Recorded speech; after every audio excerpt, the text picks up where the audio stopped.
बेतिया में 17 फरवरी को हमेशा की तरह एक पति पत्नी मॉर्निंग वॉक पे निकलते हैं। घर से जैसे 700 मीटर की दूरी पर जाते हैं, वैसे ही 4 बदमाश बाइक से आते हैं और चारों तरफ से दोनों को घेर लेते हैं। इसके बाद न आओ देखते हैं न ताव देखते हैं, वो बदमाश तुरंत चाकू निकालते हैं और उस पति के ऊपर जानलेवा हमला कर देते हैं और चाकुओं से लगातार वार करते हैं जब तक कि उसकी हत्या नहीं हो जाती। और इसके बाद जब पत्नी इसका विरोध करती है तो उसे भी चाकुओं से उसके ऊपर हमला कर देते हैं। और वो यही नहीं रुकते, इसके बाद उस पति को गोलियां भी मारते हैं ताकि किसी भी स्थिति में वो जिंदा ना बचे। और ये करने के बाद ये चारों बदमाश वहां से फरार हो जाते हैं। पुलिस जब मौके पर पहुंचती है तो वहां पर जो पति होता है वो मृत हो गया होता है, उसकी मौत हो गई होती है, क्योंकि चाकुओं से और गोलियों से इतने वार किए गए थे कि बचने की कोई आशंका नहीं थी। खैर, जो पत्नी थी उसे चाकुओं से उसके शरीर पर चोटें आई थी, जख्म आए थे, खून भी बह रहा था, लेकिन जान सुरक्षित थी। इसके बाद पुलिस जांच पड़ताल में जुट जाती है। पुलिस जब पत्नी से पूछती है कि बताइए किसी के ऊपर आपको डाउट है, तो पत्नी 6 लोगों के खिलाफ रिपोर्ट दर्ज करवाती है और बताती है कि जमीनी विवाद था जिसके तहत मेरे पति की हत्या करवाई गई है। और इसके बाद पुलिस जब जांच में जुटती है और बाद में 72 घंटे के अंदर ही पुलिस इस मामले का खुलासा कर देती है। और जो निकलकर बाहर सच्चाई आती है ना, उसको जानने के बाद हर कोई अंदर से दहल जाता है। सोचिए कलयुग कितने चरम पे है। आइए आज की ये घटना मैं आपको बताता हूं। नमस्कार, मेरा नाम है राहुल और आप देख रहे हैं 9 PM विद GRD। ये घटना है बेतिया की। बेतिया में एक संजीव नाम के शख्स रहते हैं जो कि बिजली विभाग में कर्मचारी, और इनकी पत्नी होती है निशा। अब इनका जो पारिवारिक माहौल है वो ठीक ठाक होता है, सब कुछ सही चल रहा होता है।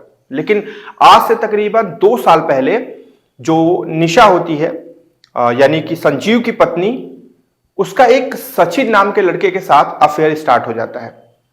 अब ये अफेयर जब स्टार्ट होता है, धीरे धीरे चीजें आगे बढ़ती हैं, तो जो संजीव का भांजा होता है यानी कि निशा का भी भांजा, उसे निशा और सचिन के अफेयर के बारे में पता चल जाता है। यानी कि वो समझ चुका था कि मामी का कहीं और अफेयर चल रहा है, जिसका वो विरोध करता है और जाकर निशा से कहता है इस बात को कि मामी आप गलत कर रही हो मामा के साथ, अगर आप नहीं मानोगे तो मैं मामा से बता दूंगा। जब ये बात होती है तो फिर थोड़े ही समय बीतते हैं, 4-5 दिन बीतते हैं और वो भांजा बाहर टहल रहा होता है, तभी उसके ऊपर हमला हो जाता है। और हमला करने वाला कोई नहीं, एक शख्स होता है जिसका नाम सचिन होता है, यानी कि वही सचिन जिसका अफेयर निशा के साथ चल रहा था। अब वो हमला जानलेवा तो नहीं होता है, लेकिन डराने के लिए काफी ज्यादा था। उस भांजे को थोड़ी चोट वगैरह भी आती है, जिसके बाद पुलिस में FIR दर्ज की जाती है और सचिन को गिरफ्तार कर लिया जाता है। उसे जेल भेज दिया जाता है। जेल में कुछ दिन बिताने के बाद फिर वो बाहर आ जाता है।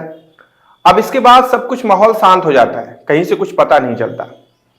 अब ये सिलसिला धीरे धीरे आगे बढ़ता है और 2 साल पहले से लेकर अब फरवरी में 17 फरवरी की तारीख होती है और 17 फरवरी को संजीव अपनी पत्नी निशा के साथ हमेशा की तरह मॉर्निंग वॉक पर निकलते हैं। और घर से मात्र 700 मीटर की दूरी पर होते हैं, तभी 4 बदमाश रुकते हैं और वो चाकुओं और गोलियों से संजीव के ऊपर हमला कर देते हैं। अब निशा बचाने की कोशिश करती है, लेकिन निशा को भी चोट आ जाती है। संजीव की मौके पर ही मौत हो जाती है। पुलिस निशा के कहने पर 6 लोगों को गिरफ्तार करती है और उन्हें जेल भी डाल देती है। इसके बाद police CCTV camera footage check करना स्टार्ट करती है कि देखे कहीं से कुछ सुराग मिले उन चारों बदमाशों का। तो पुलिस एक जगह देखती है तो एक रेड कलर का जैकेट पहना हुआ उन चारों में एक शख्स होता है। जब पुलिस उसकी पहचान करती है तो पता चलता है कि यह शख्स कोई और नहीं, सचिन है। अब तुरंत उस CCTV फुटेज के आधार पर लोगों से पूछताछ जब की जाती है तो पुलिस को यह पता चलता है कि सचिन का निशा के साथ अफेयर चलता है। इसके बाद पुलिस छापामारी शुरू कर देती है। 4 में से 3 लोगों को तो मौके पे गिरफ्तार कर लेती है, जिसपे सचिन भी होता है। गिरफ्तार करने के बाद उसे जेल भेज देती है और इसके बाद दूसरा सबूत जुटाने के लिए पुलिस उस समय का CCTV फुटेज चेक करती है जब सचिन पहली बार जेल गया था। और पुलिस पाती है कि वो शख्स और ये शख्स दोनों सेम है, यानी कि भांजे के ऊपर जिसने हमला किया था वो सचिन ही था अफेयर पता चलने की वजह से उसने हमला किया ताकि वो भांजा डर जाए और फिर इस अफेयर के बारे में पता ना चले। इसके बाद इसमें भी ये सारी चीजें हुई, यानी कि सचिन ही था जिसने संजीव की हत्या की। जब सचिन को पकड़कर पुलिस सख्ती से पूछताछ करती है ना, तो जो चीज वो बोलता है वो सुनकर आप आश्चर्य में पड़ जाएंगे। सचिन कहता है कि मेरा कोई इरादा नहीं था मारने का, हां निशा के साथ मेरा अफेयर था और मैं उसे छोड़ नहीं सकता था। निशा ने ही मुझसे बोला कि मेरे पति को मार दो ताकि हम आजाद होकर रह पाए, जिसके लिए निशा ने 5 लाख रुपए दिए थे और मैंने 4 शूटर हायर किए थे उसके लिए।